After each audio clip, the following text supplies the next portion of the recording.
It's all about relax when you're talking about sport on Calum 105. Unless you're going to jump around the place like you're a gorilla lost out of control, you know? Well, you were listening to that song on the way to the studios this morning. Well, I thought it should have won last year, but, you know, I'm waiting to see what song this year is like that kind of like style, like similar style, because I think that could be like, you know, the next big thing in the world of music. Those kind of songs with just crazy gorillas dancing in the background. That's what it should be, exactly. I mean, if every music video had a gorilla in the background, they would all be number one. So that's how it should be. Well, Eurovision is next week, and sadly there will be no accidental. I can't even say it. I can't. Never mind. But there is an Israel song that is getting a lot of views, and that could be the winner. But anyway, you can listen to Eurojam this Wednesday. Here he goes to the plugs. 6 till 7.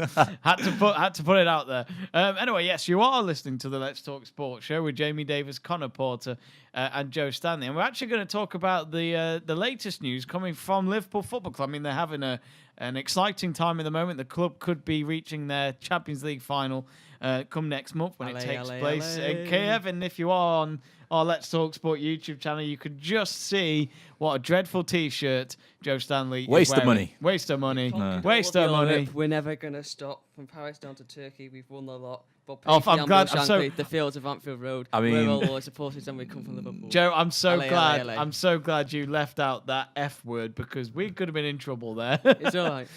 Good lad. It's not watershed, so it's fine. But we've just it's 8 o'clock, mate. It's not what.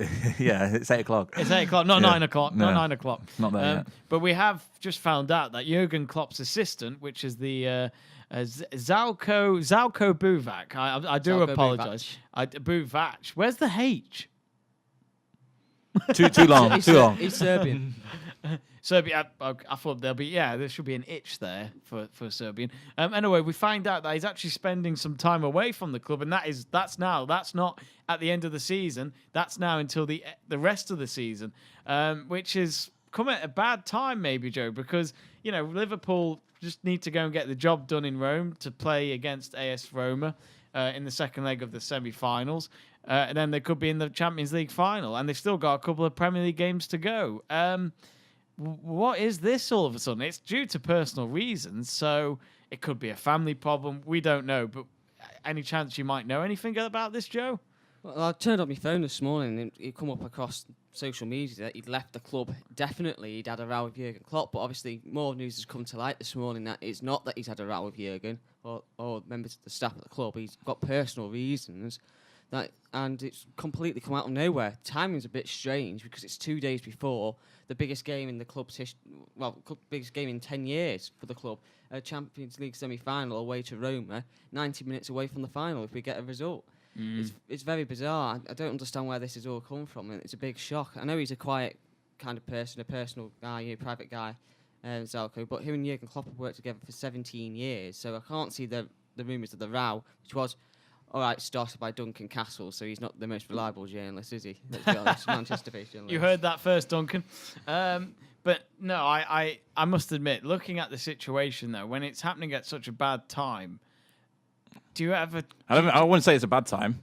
I would say it's an unfortunate time, really, because of the fact that it's personal reasons. You can't ever say that it's bad time.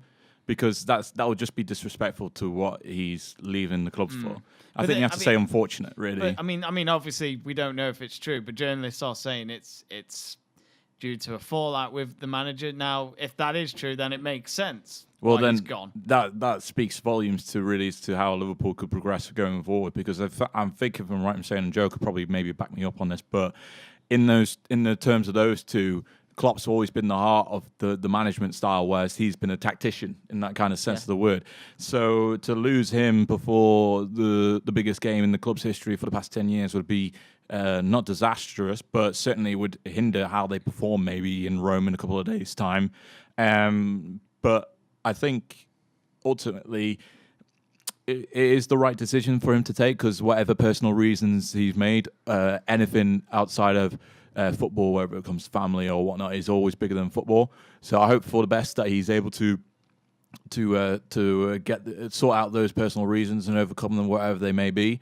And hopefully he's back in the dugout for Liverpool soon. So Yeah, I do think it's probably more maybe health reasons, something personal like that. I don't think he will leave Liverpool Football Club permanently, like some journalists are trying to claim. I think some people are just trying to make big story out of it before the final and stuff, just to sell papers or whatever they do.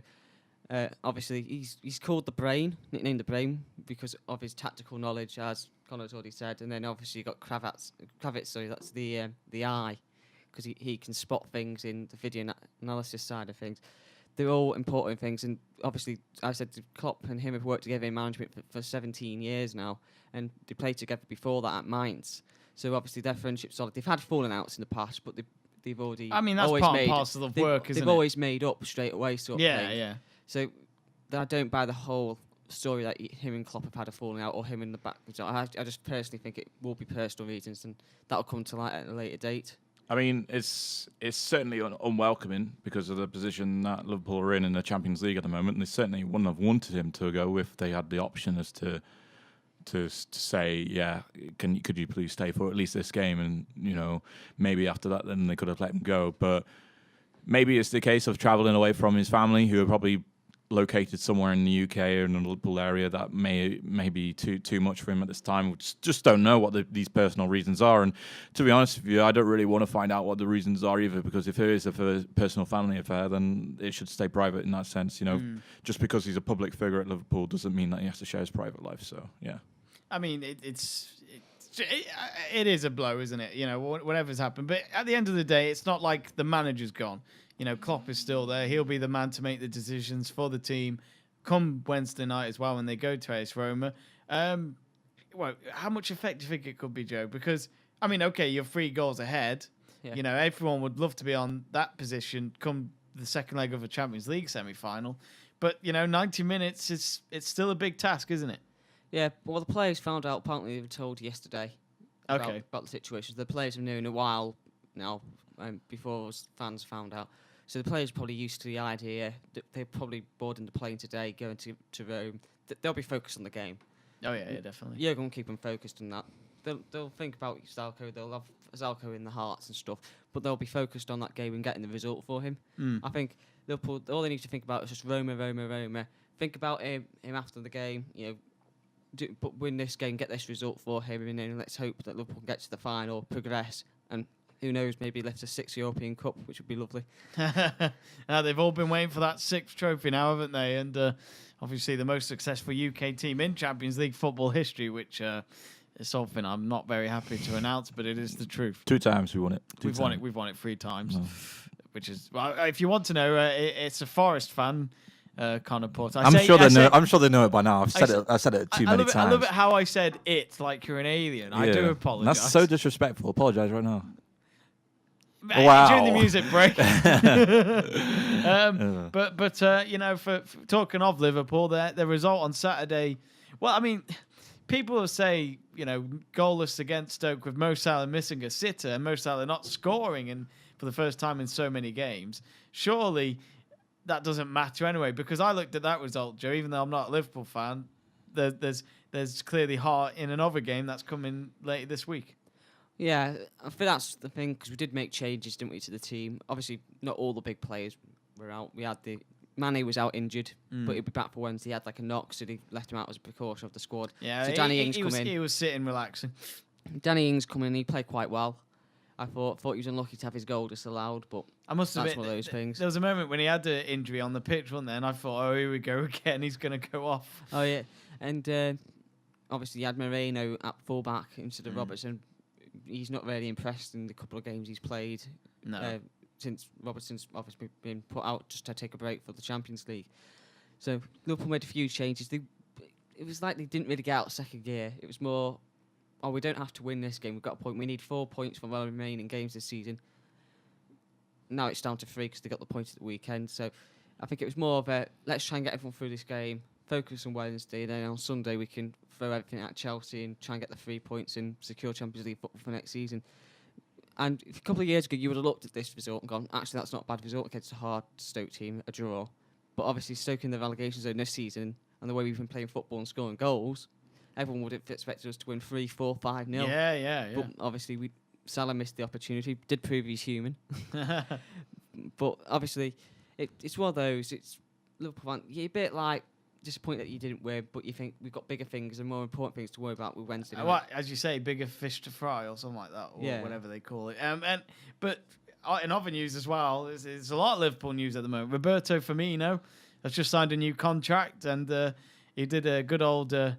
Was it Firmino no look signing the contract for social media, which was a bit daft. I hope he didn't accidentally sign the wrong contract, which was for him to leave the club immediately by not looking. Termination of contract and no more sponsorship for teeth whitening, and that's it. Yeah. It was meant to be for Danny Ings, but they got the wrong contract. Yeah. Ooh, sorry, but a good deal though, Joe, because obviously they want to keep him, Mane and Salah for next season because them three are very dangerous. Oh, of course. Obviously, people until this season didn't really rate. Some people didn't rate Bobby Firmino. You pundit wise, I've always rated him. I thought when I saw him at Hoffenheim and I saw him in the Confederation, was it not Copa America? Copa America, yeah. Not Confederation, Copa America. That summer, I said to a few of my friends, we need to take a look at him because he's a good player. He was just playing as like attacking player at the time at Hoffenheim. Brazil will utilise him as a forward, a false nine. Mm-hmm. I said he looks kind of like a player. You can develop him. Obviously, we started Rodgers at the time under a manager because I knew that Rodgers probably wouldn't last very long that season anyway. That if we can get him in and develop him as a player down the years, he'll be a good player for us. We've got him in. Klopp's put him as the false nine, and he's been fantastic. His work rate's brilliant. He scores goals. He's had his highest scoring season in all of his time in Europe since he's been at Hoffenheim at the age of, I think it was 19 or something. He was very young when he was at Hoffenheim. And then 16, sorry, not 19. And then his defensive work play as well. He comes back and defends for the team. And then obviously you've got the other front three players that he combines with really well. So the important thing is we've got Firmino tied down now. And I have to say, I've got a soft spot for Bobby. He's my favourite player. So I've had him on my shirts this season and stuff. And then next up will be Salah and Mane to sign the contracts. I'm confident of that will happen. I know that Firmino, they haven't announced the terms, but I've been informed that it was like 180,000 a week, 5-year deal, is what I understand it to be. And it'll be similar to with Salah and Mane because Liverpool Football Club now, they've lost Coutinho. And what they're trying to do now is make sure they don't have any more drain of their talent pool. Yeah. They want to keep these star players like Firmino, Salah, Mane. And winning the Champions League will help that for sure. Of course, winning the Champions League, major trophies, you got to look at these clubs. The clubs that keep hold of players like United and City and Chelsea are winning trophies every season. Yes, City have won the League Cup and they've won the league this season. So those are just, it doesn't matter what size the trophy is, as long as you're winning a trophy, players want to come. It's good for the financial side of things, and it's fantastic. It shows what Klopp's doing.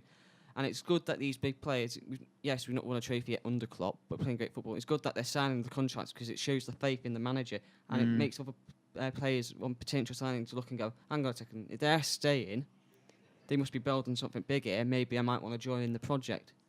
So it's all key for Liverpool and Klopp for the building for the future.